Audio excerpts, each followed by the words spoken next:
Hello there, extending warm greetings to you. Welcome to the Catholic Focus Bulletin. I'm Sasha Elizabeth with sign language interpretation by Ken Mwangi. Now in this bulletin, we bring you stories of faith, justice and transformation, from a heartfelt farewell in Kitale Diocese to Africa's Catholic Church charting a bold new course in Abidjan. From a grieving family's cry for justice in Kakamega to new lights of hope shining in remote Kiambu villages. We also track calls for political sobriety ahead of 2027, a raging university inferno, and the Anglican Church's strong stand at its provincial synod. Let's begin. In Kitale, the Catholic Diocese came together in a special Thanksgiving Mass to bid farewell to longtime education coordinator Delphine Washie. After 22 years of service, Washie is credited with shaping the academic landscape of Trans-Nzoia and West Pokot counties. Our reporter Albert Juma attended the send-off and filed this report, narrated by Alan Andiva.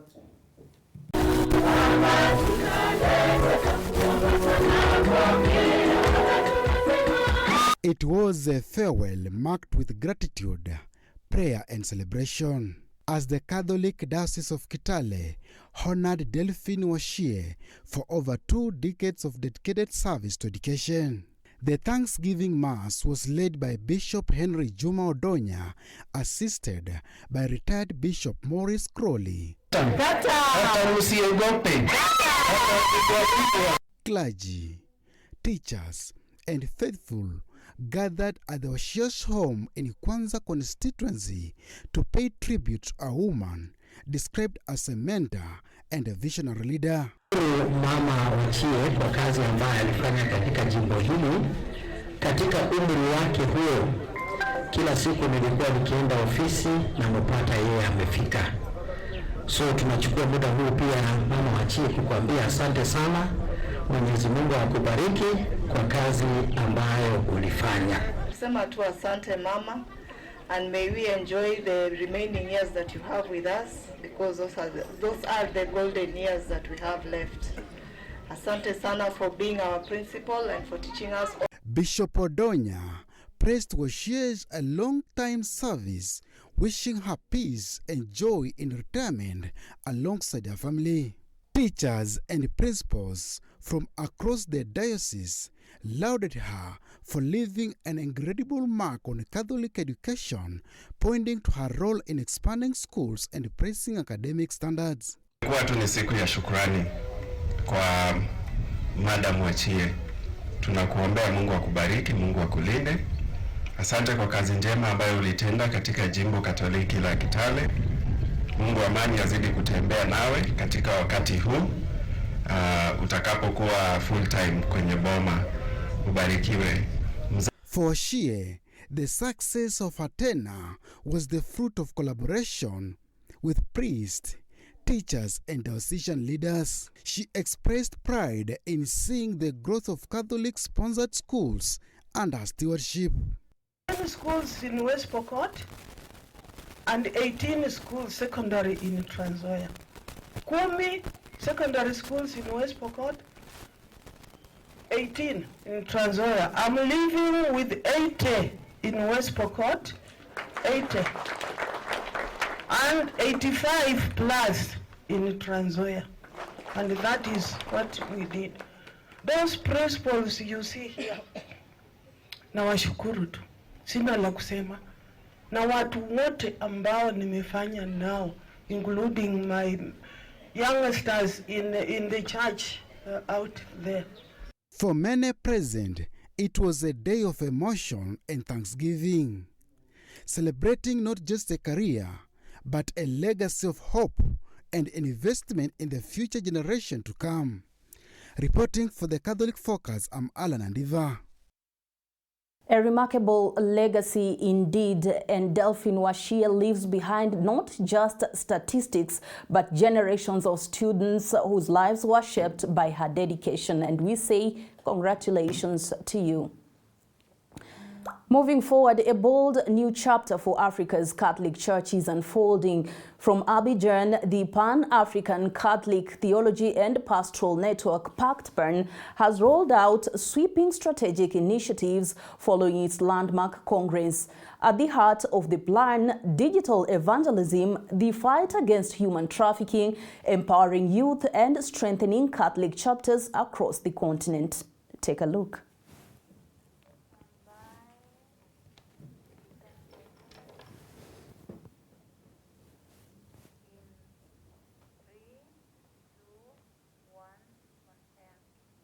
That's a bold agenda for the future of Africa's church, signaling that evangelization today must work hand in hand with justice, technology, and the empowerment of the next generation.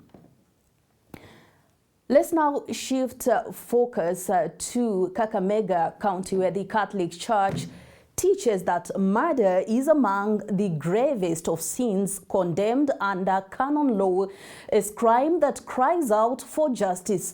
Yet in Kakamega County, one family says justice has been denied after their 17-year-old son was brutally killed in Shinoi village, Navaholo constituency.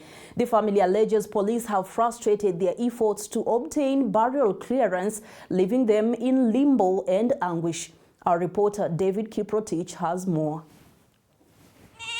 17-year-old Oliver Makoha, a bright student at Malaha Technical College, whose life was cut short in what his family describes as a senseless killing. According to relatives, Oliver and two friends were walking to a disco matanga when they were accosted by three men, led by one Moses Were.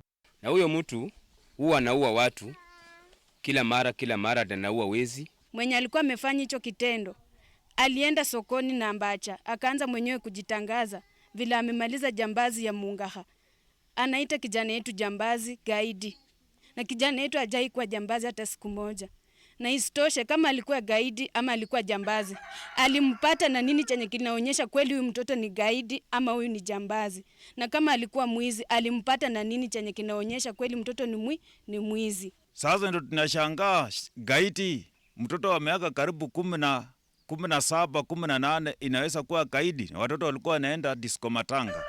Acting on claims from Area Chief Wycliffe Kombo that there were armed robbers nearby, the suspects allegedly descended on the boys. Oliver did not survive. Na huyu mtu ambaye mwenye aliwa mtoto anachitaya kwamba alikuwa analala kwa nyumba, akapikiwa simu na Chief Kotek, ambaye mwenye alimwambia kwamba kuja kuna makaiti inatembea kwa barabara. Ndipo alitoka kwa nyumba akaenda pale, akakaa kwa gari. Wakaenda mpaka kwa pale penye watoto walikuwa, wakasingira watoto, na watoto wakashika mtoto wetu mmoja, nayo ndio wenye waliua. Kama yeye ni serikali na alikuwa hapo karibu na Shirakwe police station, angechukua watoto. Kwanza alikuwa na gari, angechukua watoto na waweke kwa gari. Wote wenye angeshika, hata kama wengine wangekimbia, au wenye angeshika ndo angeweka kwa gari na aende nao police station, asema watu nimepata kwa barabara na sasa ni usiku, atujui wanafanya nini, wako na nia gani kwa hii barabara. Wazazi wao waende watoto waeleza walikuwa wanaenda wapi na walikuwa wanaenda kufanya nini. Badala ya kushika kuita mtu mwenye anajua huyu ni mtu mwenye pata mtoto wa mtu, hata akiitwa tu ati mtu ndo huyu hapa anatoka na panga, huyo ndo mtu mwenye anapigia simu akuje. Tena namwambia asikuje peke yake, anaita wengine, wanakuja, wanakuwa watu wengi, wanavamia watoto. Alafu mtoto wetu anamkatakata vibaya. Mtoto anajitetea, anasema hata mimi ni mtoto wa fulani, mnisamee, mimi sio mwizi. Mimi nilikuwa tunaenda kwa ngoma na wenzangu ndo wameniamusha.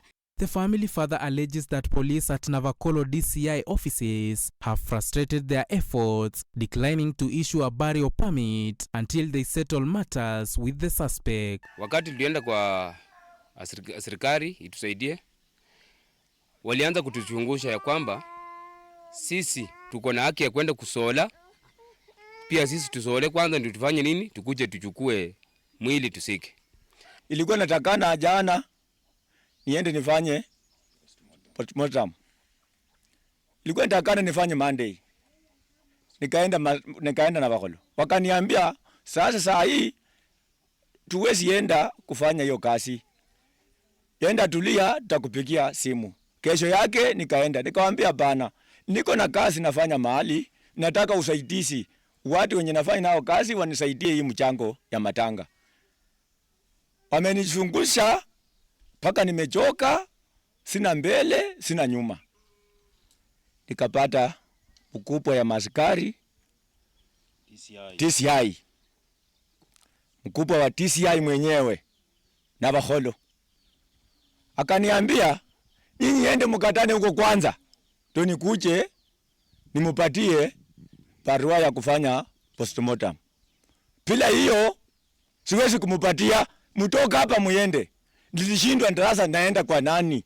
Under Catholic canon law, murder is condemned as a most grievous crime, demanding both justice in society and reconciliation before God. The Church affirms that no person may take the law into their own hands, and the dignity of every human life must be respected. Nimesikia mtu atamechoma hiyo nyumba ya mwenye nataka ashikwe, mwenye ameoa mtoto wangu. Were. Sasa mtu anachoma nyumba ya nyasi na anawacha nyumba ya mapati. Mtu mwenye amechoma hivi vitu wamefanya propaganda. Mimi tangu matanga nipate matanga, sinako nafasi ya kwenda kutafuta mtu yoyote. Wananiambia niende nitafute mtu mwenye amechoma nyumba ndio wanipe hiyo permit, paro permit. Nimeshindwa ndaanzia wapi? DCI wanatuzungusha, mara twende tutafute mtu mwenye amechoma nyumba kamechomeka huko. Nimeshindwa ndaenda kwa nani nipate usaidizi. Ni mimi nilikuwa nataka hiyo barua, hiyo paro permit ili nipeleke usaidizi mahali penye nafanya kazi. Mimi ni driver Abdali kwa tractor, ili watu wa tractor wanisaidie, mwenzangu wanisaidie. Nisipopeleka hiyo barua siwezi pata msaada yote. Today, Oliver's family pleads not only for a burial permit but for justice. Watusaidie justice ipatikane kwa huyo mtoto mwenye aliuawa, na mtu mwenye ameua bado hako maskari wajashika yeye. Sasa ndio tunashangaa hii Kenya yetu inaenda wapi? Na mwenyewe alichochomea nyumba mwenyewe. Sasa wanataka koroka maneno ndio wafiche ushahidi. Chifu anafanya kazi na mhalifu. Sasa hiyo haki tutapata namna gani? Sasa hapo tunataka serikali itusaidie. Kwa nini wahalifu ama mtu muachi angali anatembea ni mtoto wetu angali ako mojari? Sisi tunataka haki itendeke. Na chifu alikosa sana. They say anything less would be a betrayal of their son's memory and of the sanctity of human life. Reporting for Catholic Focus, my name is Kiprotich David.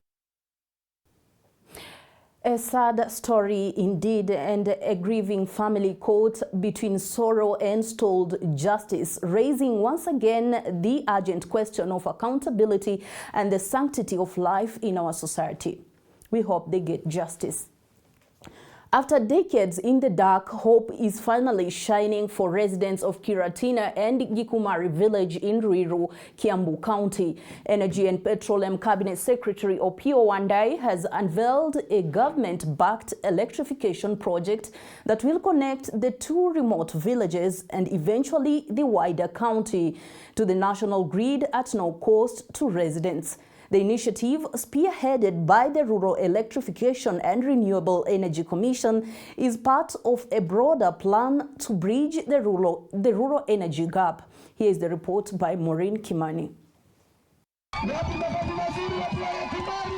Energy is essential in homes and businesses, powering everything from lighting and communication to small enterprises and agriculture. Yet for decades, residents from Kiratina and Gikumari villages in Ruiru, Kiambu County have lived without it until now. The Ministry of Energy and Petroleum has launched a rural electrification project aimed at lighting up these underserved areas. Cabinet Secretary Opiyo Wandayi, who visited the villages to officially kick off the initiative, described the region as among the most neglected in Kiambu County at large. Mambo ya maendeleo, hasa mambo ya nguvu ya umeme au stima. Kwa sababu stima sio starehe, stima itawezesha watoto wetu kusoma, si ndio? Mchana na usiku. Stima itawezesha wamama, wazee na vijana kuanzisha biashara mbalimbali. ambazo zinahitaji stima ili mpate mapato na uchumi unike. Jambo la muhimu vile vile, tumesikia maombi yenu kuhusu mambo ya barabara, mambo ya maji na mambo mengi sana. Mimi nina hakika ya kwamba serikali kuu itashughulikia haya maneno. Wandai, who was accompanied by area MP Simon Kingara, further announced that the project is expected to boost local economies, improve access to education and healthcare, and enhance the overall quality of life for thousands of residents who have long lived in darkness. Tumejenga police station, tumejenga primary school, tunajenga kwa chief, hakuna umeme kabisa. Huko hiyo ni ngambo ile tunashikana na Nairobi. Kuna Manguo primary, shule nyingine mpya tumeanza sasa, hiyo ni pande ya Githurai. Ndio sasa watoto wetu waweza kusoma kidijitali. Reporting for Catholic Focus, Maureen Kimani. The National Cohesion and Integration Commission, NCIC, is warning politicians against using inflammatory rhetoric as the country heads towards the 2027 general election.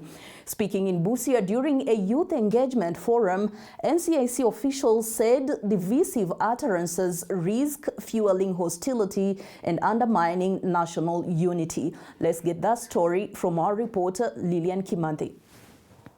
The National Cohesion and Integration Commission, NCIC, has cautioned politicians against using insightful and hateful remarks that could trigger divisions as the country heads toward the 2027 general election. Speaking in Busia during a youth consultative forum, the Commission's Director of Investigations, James Wanyande, noted that some politicians spread hate speech in a bid to gain political mileage without considering the risk it poses to national unity.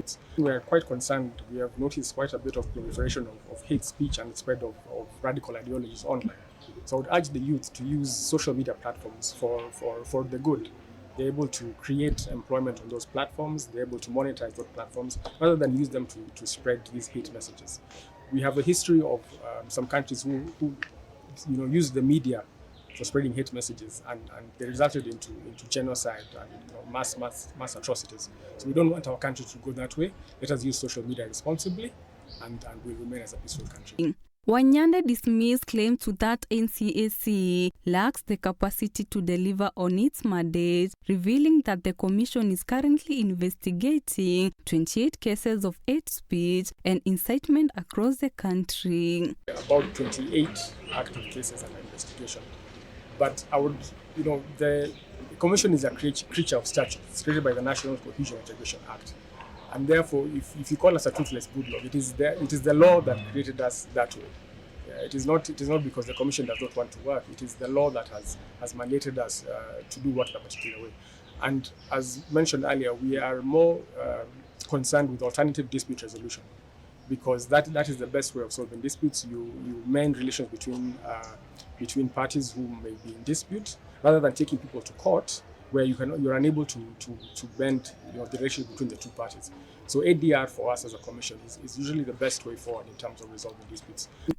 Meanwhile, Deputy County Commissioner for Matayos Sub-County, Solomon Komen, underscored the importance of the NCIC forums, saying their presence in the border county of Busia will play a key role in sensitizing young people to embrace peace and shun divisive rhetoric. The least that we can imagine that we can come in conflict with our youths, because these are our young men and women whom we are supposed to sit down, talk, and agree on issues. And it is the future of our country. So it is very important that they walk in our footsteps, but not being in crossroads with us. So as they come to this county, it's a border county. I know this is a main transit point to the Great Lakes region. It is a very important trade routes in our country, especially on the border of Malaba and Busia. So it is of paramount importance that there is no interference in terms of our businesses, trade with our partners, and generally in terms of relationship with our neighbors. When we put the picture of our country in terms of conflict and what have you, it is going to interfere, it's going to affect our businesses. Reporting for Catholic Focus, I am Lilian Kiman.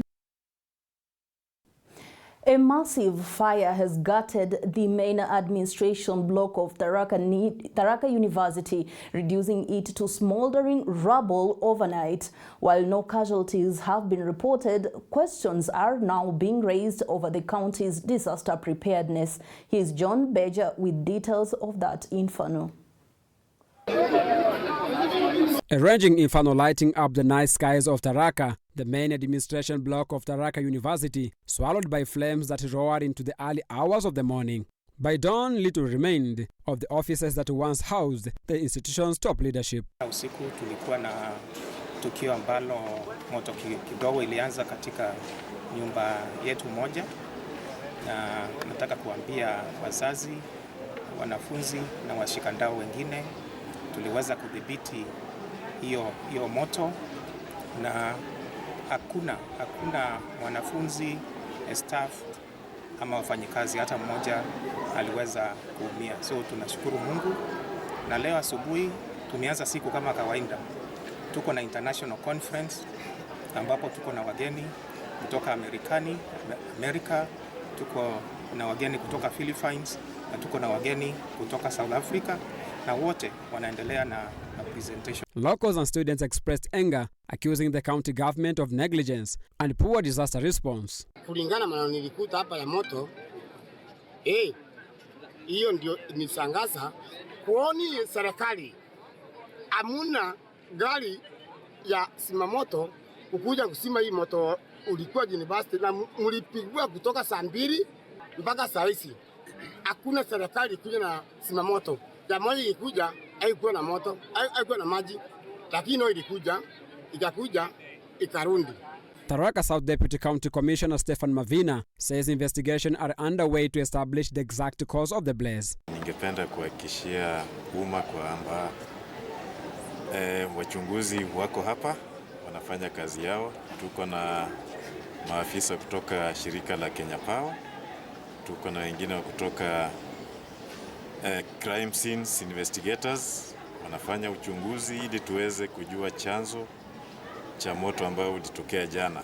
Kwa hivyo nahakikishia umma ya kwamba maafisa wako hapa na watafanya kazi jinsi ambavyo inafaa kufanywa, na tutatoa ripoti uchunguzi ukiisha.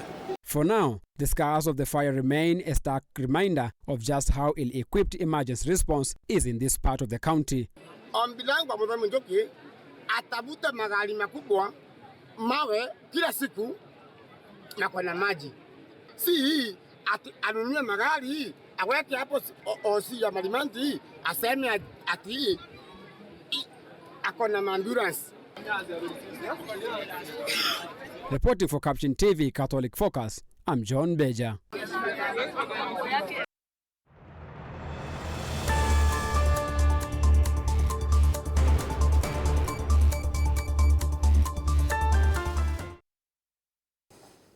Now the spotlight now shifts on our feature news. The Anglican Church of Kenya concluded its 27th Provincial Synod on Thursday, where church leaders took a firm stand on matters affecting both the church and the nation. The three-day convening, which began on Tuesday, September 23rd, brought together Archbishop Jackson Ole Sapit, bishops, clergy, and lay representatives from across the country. Our Capuchin TV crew camped at All Saints Cathedral here in Nairobi, where the synod was held, and filed the following report. The 27th Ordinary Session of the Provincial Synod of the Anglican Church of Kenya brought together delegates from all dioceses. It was a forum that reflected not only on the state of mission, but also on the state of the nation. Church leaders applauded the adoption of a data protection policy and reaffirmed the authority of the SCK in guiding its flock. The Synod duly examined the performance of the Church and approved several policies, including data protection policy, ethics and whistleblowing, and a revised safeguarding policy. They called for stronger environmental conservation amid climate change, also urging Kenyans to prioritize national interests over politics and personal ambition. The Anglican Church of Kenya recognizes the importance of climate change, wishes to call upon all Kenyans to celebrate with the church the theme of wholesome ecology for a wholesome nation. Held under the theme Rooted in Christ, called to fruitfulness, the synod emphasized internal reforms within the church. These included clergy welfare and diocesan accountability. On the economy, the synod acknowledged the dip in inflation, but it voiced concern over runaway corruption, youth unemployment, and rising crime rate. The level of unemployment among our young people is worrying and creating a sense of despair, and may have direct bearing in rising cases of crime, and we demand that the country's leadership consider a workable plan to stimulate and spur the economy, and especially aside from the so-called empowerment programs that seem discriminatory and does not spur confidence in the way public funds are used for handouts. ACK also expressed its commitment to interfaith collaboration in promoting peace and justice. We insist that national interest must supersede political and ethnic interest that has left the nation deeply wounded and divided. We encourage the leadership of this country to rise above divisive politics and work to free our country from political and ethnic tension and economic underperformance. Leaders proposed that the Ethics and Anti-Corruption Commission be allowed to operate independently and that public officials linked to graft step aside until their cases are concluded. That EACC be granted prosecutorial mandate that would enable them to perform their duties without interference from the Office of the Director of Public Prosecution. That the government officers who have been mentioned in corruption cases must resign or step aside until their cases are investigated and conclusively determined. The synod raised alarm over cases of femicide, homicide, and deaths in police custody, insisting that every life is sacred. The recent cases of femicide and homicide require concerted efforts from every level. Every life is sacred and must be preserved and respected. The recent cases of femicide give the nation a tainted picture of a brutal society that has no regard for human life and dignity. Families who lost loved ones in the recent Gen Z-led demonstrations were assured of the church's solidarity, with leaders pressing for swift judicial intervention and humane handling of protests. We, however, urge the law enforcement agencies to embrace civil approaches when dealing with unarmed demonstrators or even criminals. We demand also an end to extrajudicial killing or suspect dying in police custody. Every life is sacred, and no state organ has a right to silence people's voices, calling, and especially those who demonstrate peacefully, demanding for change. On governance, the synod declared that any attempt to extend the tenure of elective positions is unacceptable. It is worrying to hear calls from some politicians proposing extension of the tenure of elective position from 5 to 7 years. Since independence, citizens have had the opportunity to elect her leaders every 5 years. The US, which is a bigger economy in the world, has a 4-year presidential term. It is unacceptable, and the provision of our constitution must be upheld. We demand the 5-year election cycle is protected and maintained. It cautioned political leaders against early campaigns and urged them to focus on service delivery. We urge political leaders to focus more on service delivery and spare the nation with early campaigns. These campaigns are creating political squabbles and uncertainties, especially undermining investor confidence and, in fact, potentially also disrupt local businesses. In view of this, we shall seek that Parliament pass a bill to outlaw early campaigns. Concerns were also raised over funding for the Independent Electoral and Boundaries Commission IEBC, incessant strikes in universities, and challenges facing the Social Health Authority SHA following the recent withdrawal of private facilities. We note with great concern the suspension of services by private hospitals because of non-payment by SHA and the huge debt they are owed by SHIF. We demand with Kenyans that SHA puts her house in order and prioritize payments of funds owed to all hospitals to enable them to continue to offer services. We call upon the government to release on time school and university capitation to enable these institutions to run smoothly. The constant strikes by university lecturers compromise education standards and terribly frustrate parents and students, leading to changed education calendar and loss of time and financial resources. Government must swiftly act to address the lecturers' grievances and solve this perennial problem once and for all. We are concerned with reports in some sections of the media that the newly constituted IEBC is not adequately funded to discharge its mandate fully. Whereas we appreciate the installation of a new IEBC, the government must make funds available for the Commission to be operational. The Anglican Church of Kenya Synod's message is clear. Runaway corruption, injustices and poor governance continue to threaten Kenya's stability. Their call that leaders should quit politicking and put the interests of common mwananchi first. It is a message that echoes what the Kenya Conference of Catholic Bishops has long decried. But what remains to be seen is whether the government will heed this call or not.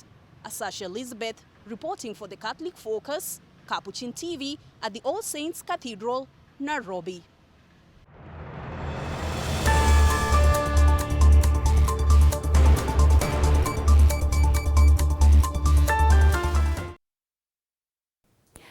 Now, from Nairobi, let's head right away to Embu, where clergy and religious from the Nyeri Ecclesiastical Province have completed a week-long training on mental wellness, stress management, and unity in service. The program, organized by the Kenya Conference of Catholic Bishops, aimed to strengthen the spiritual and emotional support systems of evangelizing agents. Here's the full report.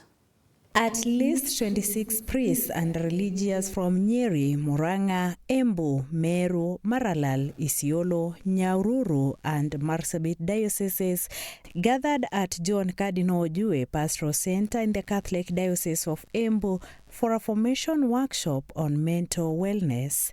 The training, led by the Commission for the Clergy and Religious under the Kenya Conference of Catholic Bishops, emphasized on self-awareness, stress management, and preventing burnout. Speaking during the closing mass, Embu Bishop Peter Kimani Ndung'u urged participants to foster unity and be visible witnesses of Christ through service and good works rather than appearance of eloquence. Is for us to make Christ seen amongst the people, so that they can be able to ask, and who are those out there? And who is this who's doing these miracles? This is this congregation. This is these brothers. These are these priests. We would like to see them. We would like to see Christ through them. And it is out of the unity that we have, out of the collaboration that we have, out of the complementarity that we are going to nurture, that we nurture in our dioceses. That is how Christ is made visible. For Herod to see Christ was just a matter of just to see him for the sake of seeing him, so that he can satisfy his curiosity. But there are others who are following Christ because they needed to see Christ.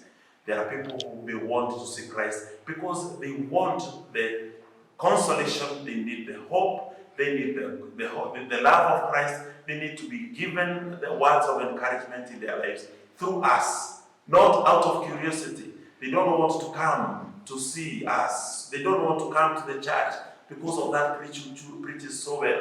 They don't want to come to the community, the congregation of sisters, because of the way they dress, but they'd like to come because out of the miracles, out of the good works that they see in us, that is why people would like to come to see Christ. Sister Joan Mukwana, KCCB's Executive Secretary for the Commission, said the Nyeri region was the first phase of a national rollout, with Nairobi, Mombasa and Kisumu metropolitans slated for similar workshops in the coming months. She emphasized the importance of cascading the lessons to grassroots communities. We realize that religious and clergy most of the time face many challenges and do not have the skills of taking care of themselves, and they end up burning out or end up being stressed, and they may not be able to have all the opportunities to go for counseling, to go for direction, and so this may pile up and may affect the ministry.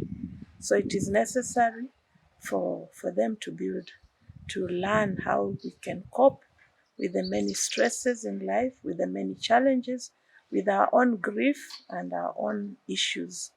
The training is for the entire country. We have begun with Nyeri Metro. Next month we will be in Nairobi for the Nairobi Metropolitan, priests and religious. Then we will move to Kisumu and finally to Mombasa Metropolitan. Speaking at the completion of the workshop, Reverend Father Henry Kathuri, who is also the chairman of clergy in the Diocese of Embu, stressed that the training had been of great importance, noting that clergy and religious had gained practical tips on self-awareness, stress and burnout management to aid them in their daily ministry. He added that it would be equally important to share the knowledge with their counterparts who missed the workshop, as well as the communities they serve. After self-awareness, once we know who we are, after checking the stresses and burnouts which we sometimes face, and after embracing the desire to heal and even to forgive, this will start from the houses we live in, where we stay, that we're able to live amicably. And then we move out. When we move out of the houses, we now go to the larger community, having been healed, knowing who we are, and be able to spread the gospel with a little friction and even understand others and spread the same to other people. It is not only for us, that we can also assist other people how to manage their stress, how to be aware of themselves, and even how to get healing and forgiveness. So it is first for ourselves, and therefore we are assisted, and then we can also assist other people when we move out. The workshop is part of a wider effort by the Catholic Church in Kenya to strengthen evangelizing agents and support healthier communities of faith in the face of modern challenges. Give us strength to be patient with those we meet today and so imitate you. Lord, bless us and bring us close to you. For Capuchin TV Catholic Focus, I am Deborah Mwanya.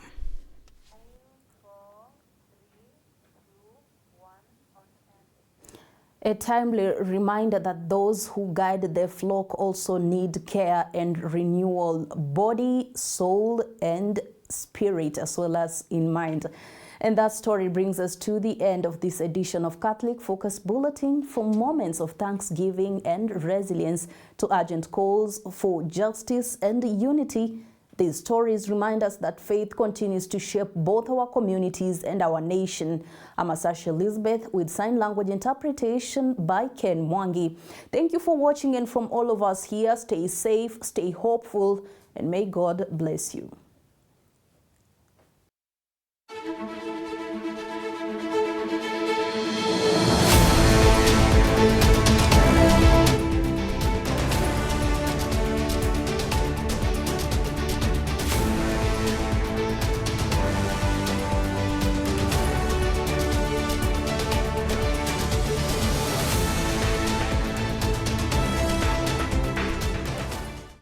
Keep watching Capuchin TV, your staunchly Catholic identity channel.